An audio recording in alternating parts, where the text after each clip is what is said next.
മണിക്കൂറിൽ 200 കിലോമീറ്റർ വേഗതയിൽ ദീർഘദൂര യാത്രകൾക്കായി രൂപകൽപ്പന ചെയ്ത വന്ദേഭാരത് എക്സ്പ്രസ് ട്രെയിനുകളുടെ സ്ലീപ്പർ പതിപ്പ് അവതരിപ്പിക്കാൻ ഇന്ത്യൻ റെയിൽവേ തയ്യാറെടുക്കുകയാണ്.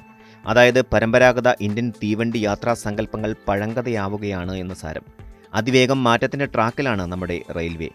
ഇന്ത്യൻ റെയിൽവേയുടെ അനുബന്ധ സ്ഥാപനമായ ചെന്നൈയിലെ ഇന്റഗ്രൽ കോച്ച് ഫാക്ടറിയാണ് ഇന്ത്യയിലെ ആദ്യത്തെ സെമി ഹൈസ്പീഡ് ട്രെയിനായ വന്ദേഭാരത് എക്സ്പ്രസ് വികസിപ്പിച്ചതും രൂപകൽപ്പന ചെയ്തതും. ഈ സുഗമവും ആധുനികവുമായ ട്രെയിനുകൾ പൂർണ്ണമായും എയർ കണ്ടീഷൻ ചെയ്തതും യാത്രക്കാർക്ക് ലോകോത്തര സൗകര്യങ്ങളും സേവനങ്ങളും വാഗ്ദാനം ചെയ്യുകയും ചെയ്യുന്നതാണ്. വേഗതയും സൗകര്യവും ആഡംബരവും സമന്വയിപ്പിച്ച് ഇന്ത്യൻ സാങ്കേതികവിദ്യയുടെയും എഞ്ചിനീയറിംഗിന്റെയും പരകോടിയാണ് വന്ദേഭാരത് എക്സ്പ്രസുകൾ. യാത്രക്കാർക്കിടയിൽ ഈ പുതിയ റെയിൽ യാത്രയ്ക്ക് കിട്ടിയ ജനപ്രീതി തന്നെയാണ് ഇന്ത്യൻ റെയിൽവേയുടെ പുതിയ ഭാവി നിശ്ചയിക്കുന്നതും. രാജ്യത്ത് നിലവിൽ സർവീസ് നടത്തുന്ന പ്രീമിയം ട്രെയിനുകളെ പിന്നിലാക്കി അത്യാധുനിക ഇന്റീരിയറും സൗകര്യങ്ങളുമാണ് വന്ദേഭാരത് സ്ലീപ്പർ കോച്ചുകൾക്കായി ഒരുക്കുന്നത്. നീണ്ടു നിവർന്ന് വിശാലമായി കിടക്കാൻ കഴിയുന്ന തരത്തിലുള്ള സീറ്റുകൾ, classic wooden design, ambient floor lighting, top ലൈറ്റുകൾ എന്നിവ കോച്ചുകളുടെ പ്രത്യേകതയാണ്. അപ്പർ ബെർത്തുകളിലേക്ക് കയറാനും ഇറങ്ങാനും പടികളാണ് നൽകിയിരിക്കുന്നത്. ലഗേജുകൾ സുരക്ഷിതമായി സൂക്ഷിക്കാനുള്ള സൗകര്യവും ഏർപ്പെടുത്തിയിട്ടുണ്ട്. മാസങ്ങൾക്ക് മുൻപ് റെയിൽവേ മന്ത്രി അശ്വിനി വൈഷ്ണവ് കോച്ചുകളുടെ ചിത്രങ്ങൾ പുറത്തുവിട്ടിരുന്നു. 200 കിലോമീറ്റർ വേഗത്തിൽ സഞ്ചരിക്കാൻ കഴിയുന്ന ആഡംബര കോച്ചുകളാണ് അണിയറയിൽ ഒരുങ്ങുന്നത്. ഇവ ഉടൻ തന്നെ സർവീസ് ആരംഭിക്കുമെന്നാണ് റെയിൽവേ വൃത്തങ്ങൾ അറിയിക്കുന്നത്. എന്നാൽ വന്ദേഭാരത് എക്സ്പ്രസ് സ്ലീപ്പർ ട്രെയിനുകൾ ശതാബ്ദി, രാജധാനി ട്രെയിനുകൾക്ക് പകരമായിട്ടാണ് ഓടിക്കാൻ റെയിൽവേ ഉദ്ദേശിക്കുന്നതെന്നും ഇപ്പോൾ വാർത്തകൾ പുറത്തുവരുന്നുണ്ട്. ഇതോടൊപ്പം വന്ദേഭാരത് ശൃംഖല മുംബൈയിലെ വന്ദേ മെട്രോ സർവീസുകൾ ഉപയോഗിച്ച് വിപുലീകരിക്കാൻ പദ്ധതിയുണ്ടോ എന്ന ചോദ്യവും ഉയരുന്നുണ്ട്.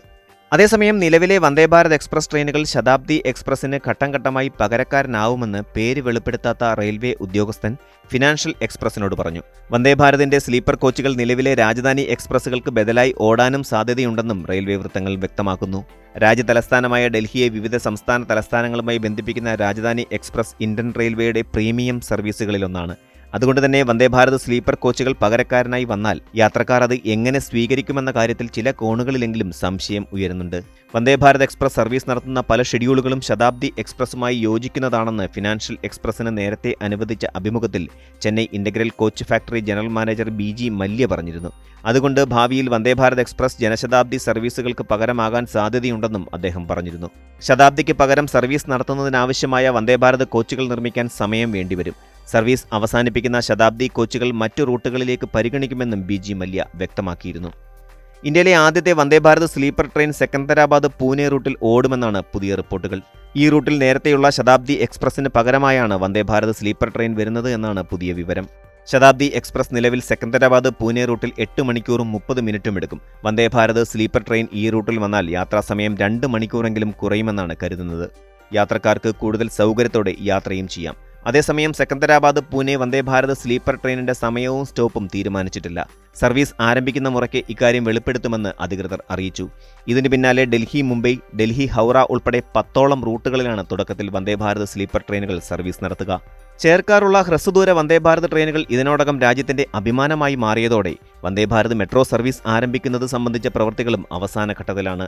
വന്ദേഭാരത് എന്ന പ്രീമിയം ആശയം നഗരഗതാഗത സംവിധാനങ്ങളിലേക്ക് വ്യാപിപ്പിക്കുന്നതിനുള്ള സാധ്യതകൾ മുന്നിൽ കണ്ടുകൊണ്ടാണ് ഈ മെട്രോ ശൈലിയിലുള്ള ട്രെയിനുകൾ മെമു ട്രെയിനുകൾക്ക് പകരമായി ഓടാൻ തുടങ്ങുന്നത്.